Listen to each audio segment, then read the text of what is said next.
দুই দফা দাবিতে কর্মবিরতি পালন করে বিসিএস স্বাস্থ্য ক্যাডার বিশেষজ্ঞ চিকিৎসক ফোরাম সকাল 10টা থেকে 2 ঘন্টায় কর্মসূচি পালন করেন তারা।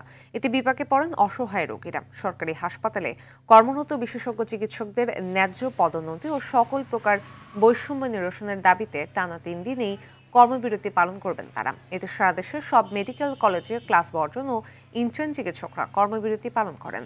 এদিকে দাবি আদায় না হলে 11 মার্চ থেকে অনির্দিষ্টকালের জন্য পূর্ণ দিবস কর্মবিরতির হুঁশিয়ারি দেওয়া হয়েছে।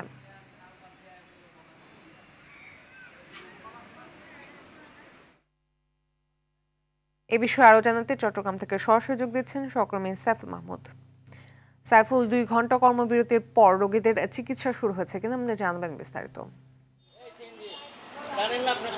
জি ফাতিমা, আসলে যেমনটি বলেছেন, আমি কিন্তু এই মুহূর্তে দাঁড়িয়ে আছি চট্টগ্রাম মেডিকেল কলেজ হাসপাতালের সামনে। এখানে আমরা বেশ কিছু রোগীর সাথে আমরা কথা বলেছিলাম।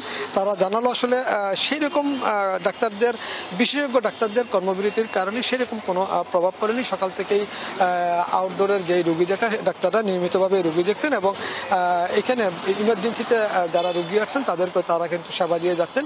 যেহেতু আসলে বিশেষজ্ঞ চিকিৎসকরা সাধারণত ওয়ার্ডেই থাকে, সেই জন্য কিন্তু ইমার্জেন্সিতে কোনো প্রভাব পড়েনি এবং একই সাথে আউটডোরে কোনো প্রভাব পড়েনি। তবে ওয়ার্ডে কিন্তু কিছুটা প্রভাব পড়েছে, যেহেতু যারা সাধারণ ডাক্তার রয়েছেন তারা এবং ইন্টার্নি ডাক্তাররা রোগী দেখছেন। বিশেষজ্ঞ চিকিৎসকরা সকালে এবং বিকালে একটা রাউন্ড দেয়। এই সকালের রাউন্ডটা কিন্তু দেওয়া হয়নি বলে জানিয়েছেন তারা। এই জন্য কিন্তু অনেক রোগী কিন্তু বিপাকে পড়েছেন। তারা আসলে বুঝতে পারছেন না, অনেকে রিলিজ হওয়ার কথা রয়েছে, তারা কিন্তু রিলিজ নিতে পারেনি এবং একই সাথে আগামীকাল এবং পরশু এই দুদিনে কিন্তু তারা এই কর্মবিরতি পালন করবেন।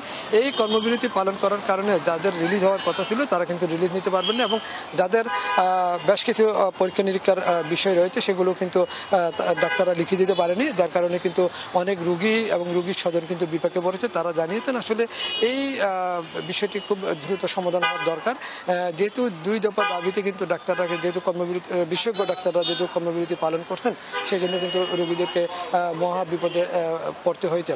আমরা কথা বলেছিলাম মেডিকেল কলেজ হাসপাতালের পরিচালকের সাথে। তিনি জানিয়েছেন আসলে যেহেতু এটি সেন্ট্রালিভাবে ঘোষণা করা হয়েছে, সেই জন্য মেডিকেলের পক্ষ থেকে কোনো কিছু করা যাচ্ছে না এবং তারপর তিনি বিশেষজ্ঞ চিকিৎসকদেরকে নিয়ে বসবেন এবং তাদের সাথে কথা বলবেন যাতে রোগীদের কোনো সমস্যা না হয়।